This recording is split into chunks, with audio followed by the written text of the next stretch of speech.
की मेटल क्या होती है? Hard. अगर जनरली मैं आपसे पूछूं what are the physical property of metal, physical मतलब देखने में मेटल क्या होती है? कुछ जनरली कुछ मेटल के नाम बता दो।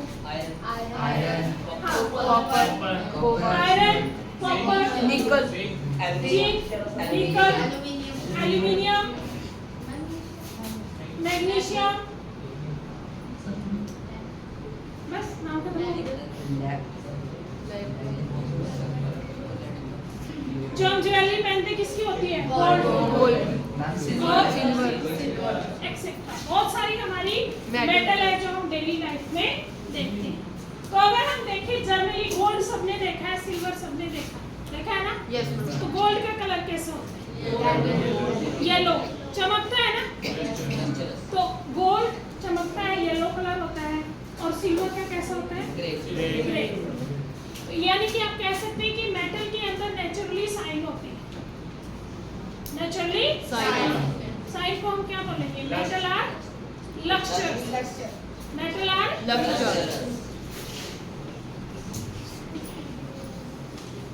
दूसरा स्ट्रॉन्ग तो नहीं, और hard. Metal are generally hard पर कुछ सॉफ्ट भी होती है। मेटल कुछ क्या होती है? सॉफ्ट भी होती है। और एक तो आपकी किसमें पाई जाती है? लिक्विड स्टेट, जिसको हम क्या बोलते हैं? मरकरी। जो हम थर्मामीटर यूज करते हैं उसमें मरकरी मेटल होती है। ये एक ऐसी मेटल है जो किसमें पाई जाती है? लिक्विड स्टेट में। मेटल हार्ड भी होती है और सॉफ्ट भी। ठीक है। और good conductor of heat and electricity. आपको पता है जितने भी हमारे यूटेंसिल होते हैं खाना बनाने के, वो सब किसके बने होते हैं? मेटल के, क्योंकि metals are the good conductor of heat. और जितनी भी आपकी इलेक्ट्रिसिटी की वायर होती है सब किसकी बनी होती है? मेटल। ठीक है। तो बेस्ट कंडक्टर क्या होते हैं? कौन सी metal? Copper and silver. Silver is the best conductor. Silver क्या होती है? Best conductor. और कॉपर भी, पर सिल्वर क्या होती है? कॉस्टली। तो copper is the good conductor of heat and electricity. समझ में आ गया? और क्या प्रॉपर्टी होती है मेटल्स? स्नोरस। स्नोरस का मतलब क्या है? Produce sound. अगर किसी मेटल को किसी हार्ड सरफेस से टकराए तो क्या प्रोड्यूस करती है? साउंड। तो मेटल्स आर और डेंसिटी हाई होगी, डेंसिटी नहीं, हाई भी होती है कुछ मेटल की, लो। मेटल से हम सीट बना सकते हैं। क्या है? सीट मतलब कि आपकी कार बनती है, हवाई जहाज बनता है, अलमीरा बनती है, बहुत सारे अलग अलग ज्वेलरी भी बनती है। तो उसको आप बोलते हैं metal can be converted into thin sheet. Aluminium foil आपने देखा है, वो क्या है? मेटल की सीट है ना? तो मेटल की इस प्रॉपर्टी को बोलते हैं मैलिएबल। क्या बोलेंगे? मैलिएबल मतलब ability to return in thin sheet. Thin sheet. मेटल को किसमें कन्वर्ट करते हैं? thin sheet. पतली चादर। आपको पता है लोहे के बड़े बड़े क्या जहाज बनते हैं नहीं? तो वो सीट बनाई जाती है पहले मेटल की। क्या बनाई जाती है? Sheet. Ability of metal to convert into thin sheet उसको बोलते हैं मैलिएबल। क्या बोलेंगे? मैलिएबल। इसी तरीके से डक्टिलिटी। डक्टिलिटी जिससे हम मेटल को ड्रॉन कर सकते हैं इन थिन वायर। किसमें? Thin wire. Ability of metal to convert into thin wire. जितनी भी आपकी वायर है वो किस एबिलिटी की वजह से है? डक्टिलिटी की वजह से। किसकी वजह से? डक्टिलिटी। तो आपका गुड डक्टाइल मेटल कौन सा है? Best gold. सबसे ज्यादा डक्टाइल मेटल कौन सी आपकी? गोल्ड। कहते हैं कि 1 ग्राम गोल्ड से लगभग 2 किलोमीटर लंबी वायर हम ड्रॉ कर सकते हैं। ठीक है? 1 ग्राम गोल्ड से कितनी? 2 किलोमीटर लंबी वायर बना सकते हैं। इसलिए मोस्ट मैलिएबल मेटल आपकी कौन सी है? गोल्ड। कौन सी है? गोल्ड। तो ये थी कुछ physical property of the metal. ठीक है, मेटल आर मेनली सॉलिड होती है एक्सेप्ट मरकरी। मेटल सॉफ्ट भी हो सकती है और हार्ड भी हो सकती है। मेटल आर लक्सर्स नेचुरली साइन होती है जिसको बोलते हैं सिल्वरी साइन और गोल्डी साइन यानी कि yellow shine. Metal are good conductor of heat and electricity और sonorous malleable ductile. These are the physical property of metal. Physical property of metal. Clear है? इसी तरीके से कुछ नॉन मेटल के नाम बताओ। Non metal carbon, nitrogen, oxygen, iodine, bromine, chlorine, fluorine, sulphur, phosphorus, hydrogen और कार्बन भी हो गया। Beryllium, beryllium is a metal, beryllium is a metal. तो ये मैक्सिमम आपकी 118 एलिमेंट है तो उसमें मैक्सिमम हमारे 75% तो होती है मेटल। क्या होती है? मेटल। बाकी हमारी क्या होती है? Non metal. नॉन मेटल ये सारी आपको पता है, नाइट्रोजन, ऑक्सीजन, क्लोरीन, ये सारी क्या होती है? गैस। क्या होती है? गैस। उसके बाद आयोडीन ऐसी नॉन मेटल है जो आपकी सॉलिड है और जिसके अंदर लक्ष्य क्या है? लक्ष्य। सॉलिड एंड लक्ष्य चमक होती है। ऐसी और कौन सी नॉन मेटल है जिसके अंदर चमक होती है यानी कि साइन होती है? तो आपको बताना है आयोडीन। कौन सा है? आयोडीन। ब्रोमीन ऐसी नॉन मेटल है जो लिक्विड फॉर्म में पाई जाती है। किसमें पाई जाती है? लिक्विड फॉर्म में। ब्रोमीन ऐसी नॉन मेटल है जो किसमें पाई जाएगी? Liquid form. कार्बन ऐसी नॉन मेटल है जो अलग अलग फॉर्म में एग्जिस्ट करती है। उन फॉर्म को बोलते हैं एलोट्रॉप्स। क्या बोलते हैं? एलोट्रॉप्स। कार्बन के 3 एलोट्रॉप्स होते हैं। आपको होता है diamond, graphite and fullerenes. Diamond, graphite and fullerenes ये 4 चैप्टर में डिटेल में पढ़ेंगे। डायमंड सबको पता है ज्वेलरी के अंदर यूज होता है। हार्डेस्ट सब्सटेंस, सबसे ज्यादा हार्डेस्ट सब्सटेंस है, इसलिए इसको कटिंग टूल्स में भी यूज करते हैं, ज्वेलरी बनाने में भी यूज करते हैं। और ये किसकी फॉर्म है? कार्बन। कार्बन की अरेंजमेंट अलग अलग होगी, उसी के बेसिस पर आपका डायमंड, ग्रेफाइट और क्या बनेगा? फुलरिंग्स। ग्रेफाइट आपको पता है पेंसिल लेड जो होता है graphite, good conductor of heat and electricity. ऐसी कौन सी मेटल है जो इलेक्ट्रिसिटी की गुड कंडक्टर है? तो वो क्या हो जाएगा आपका? ग्रेफाइट। कौन सी नॉन मेटल है जो गुड कंडक्टर है इलेक्ट्रिसिटी की? तो वो क्या है? ग्रेफाइट। ग्रेफाइट किसकी फॉर्म है? कार्बन। ठीक है।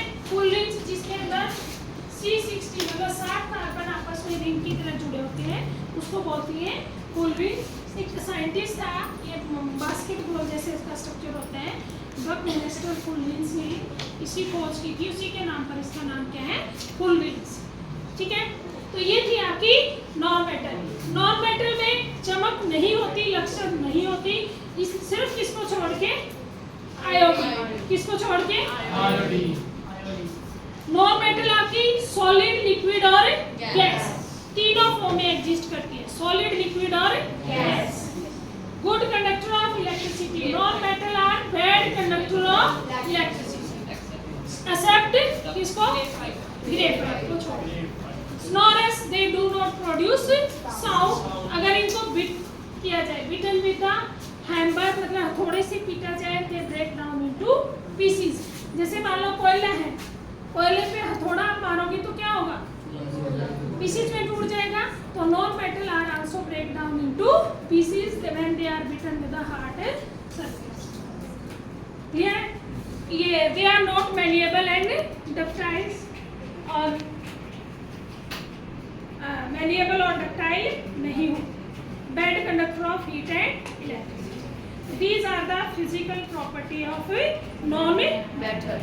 तो आपका पहला क्वेश्चन तो यही बन जाता है, give difference between metal and non metal on the basis of their physical property. On the basis of their physical property. कि फिजिकल प्रॉपर्टी के बेसिस पर मेटल और नॉन मेटल में डिफरेंस बनता है।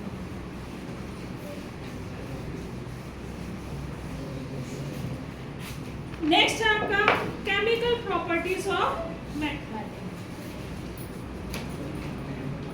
केमिकल प्रॉपर्टीज ऑफ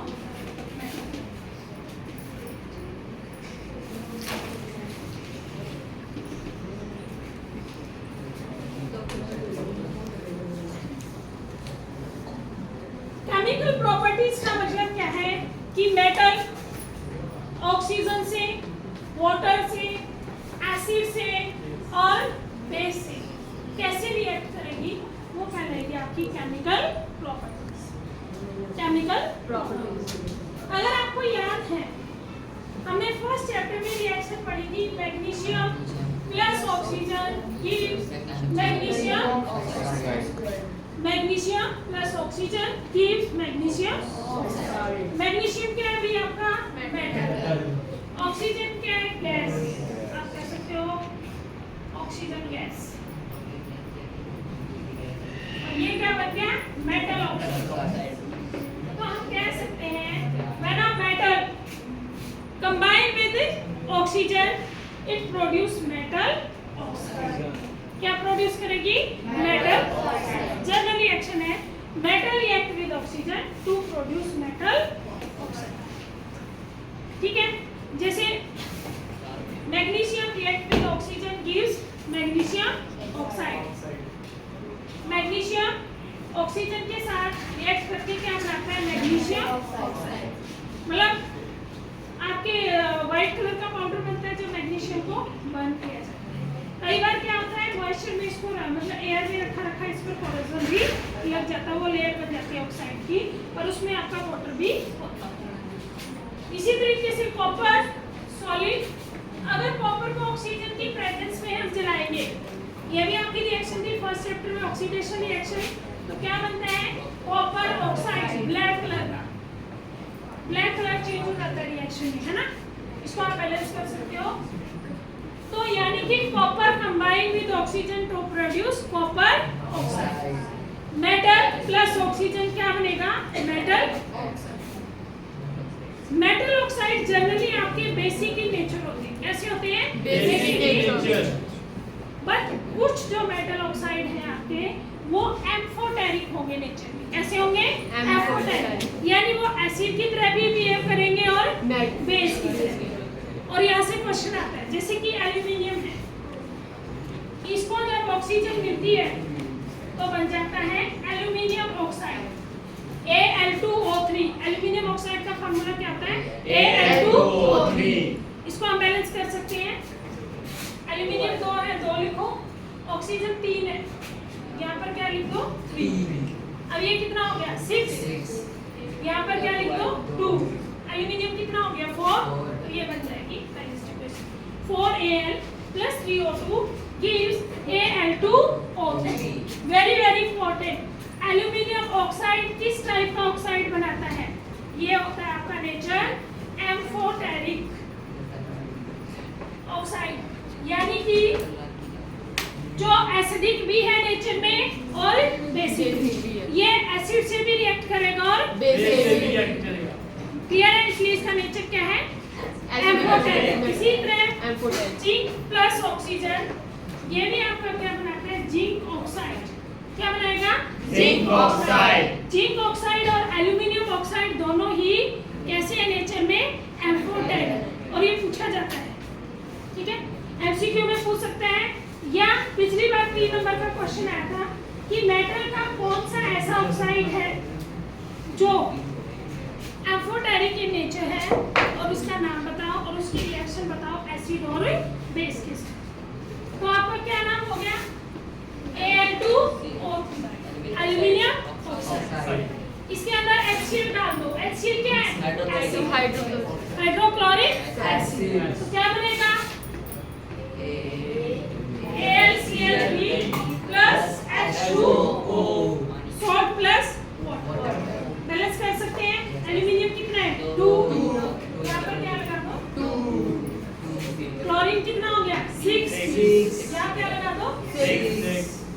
ऑक्सीजन कितना है 3, hydrogen कितना है 6, 3H2। तो रिएक्शन बन गई आपकी, है ना। तो ये aluminium oxide plus 6HCl give AlCl3 aluminium chloride plus water. Aluminium oxide ने एसिड के साथ रिएक्ट किया, क्या बना दिया सॉल्ट प्लस वाटर। इसी तरीके से ये बेस के साथ में रिएक्ट करेगा, बेस आपका क्या ले लो NaOH, तो बन जाएगा sodium aluminate NaAlO2 plus H2O, sodium aluminate, इसका नाम क्या होगा sodium aluminate, salt plus water. तो एल्यूमिनियम यहाँ बैलेंस कर सकते हैं, 2 लगा दो, यहाँ पर भी क्या लगा दो, क्लियर है। तो ये रिएक्शन होगी, यानी कि एल्यूमिनियम ऑक्साइड किसके साथ कंबाइन हो रहा है, एसिड के साथ भी प्लस बेस के साथ भी, इसलिए इसका नेचर क्या बन गया एम्फोटेरिक। क्या बन गया एम्फोटेरिक। क्लियर है, वेरी वेरी इंपॉर्टेंट। यहाँ से क्वेश्चन आता है कि रिएक्शन लिख के दिखाओ एल्यूमिनियम ऑक्साइड की एसिड और बेस। क्लियर है, यस मैम। नेक्स्ट आता है कि कुछ हमारे ऑक्साइड N2O सोडियम ऑक्साइड, इसको वाटर में डिसॉल्व हो जाता है, किसमें हो जाता है वाटर में, और ये बन जाएगा NaOH। NaOH क्या है बेस।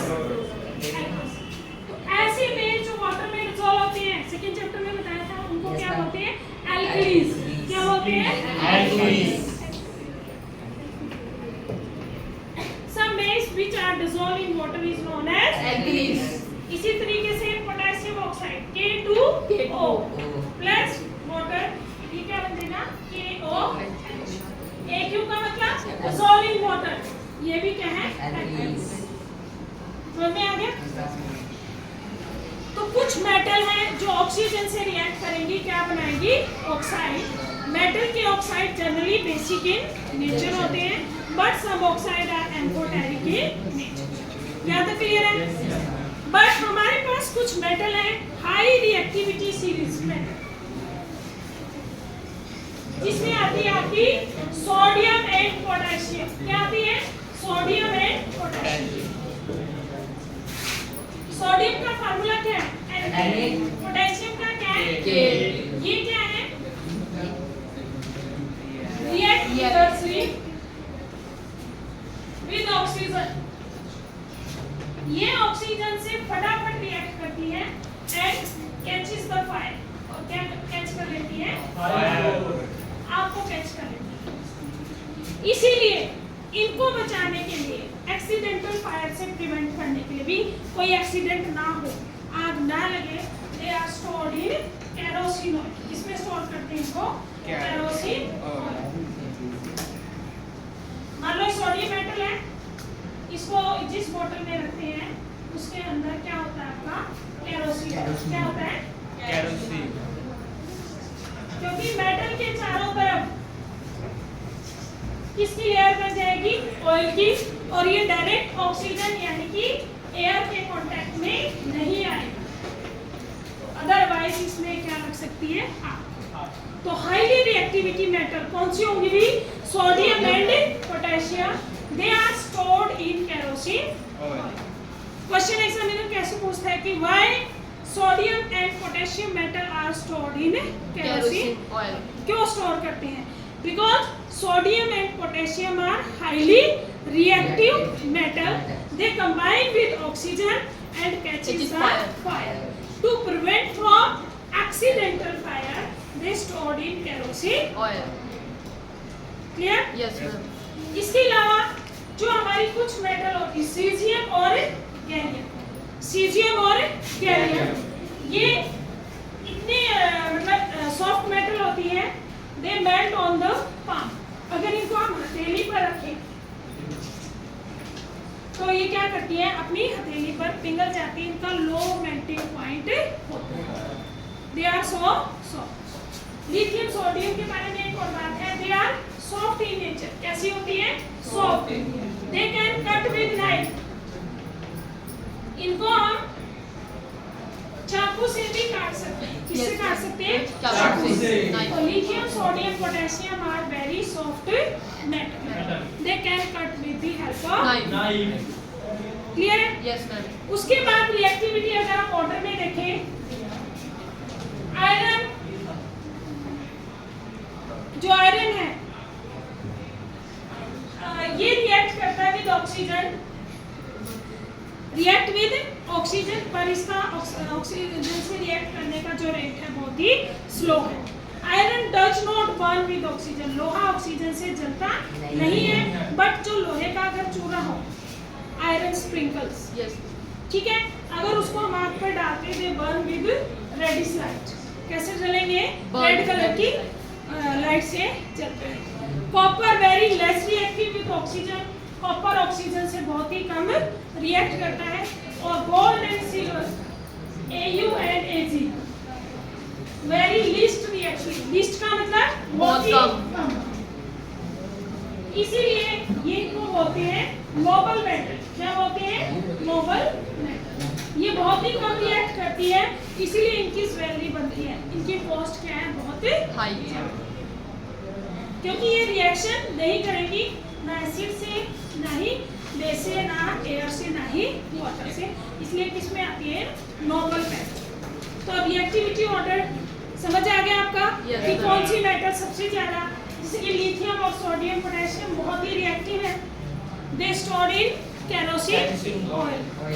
एल्यूमिनियम है, एम्फोटेरिक के नेचर में है, कॉपर है, आयरन है, मैग्नीशियम है, दे आर लीस्ट रिएक्टिव, कम रिएक्ट करती है, but gold and silver does not react with oxygen. तो ये थी chemical properties of metal, reaction of metal with oxygen. Clear है? Yes, ma'am.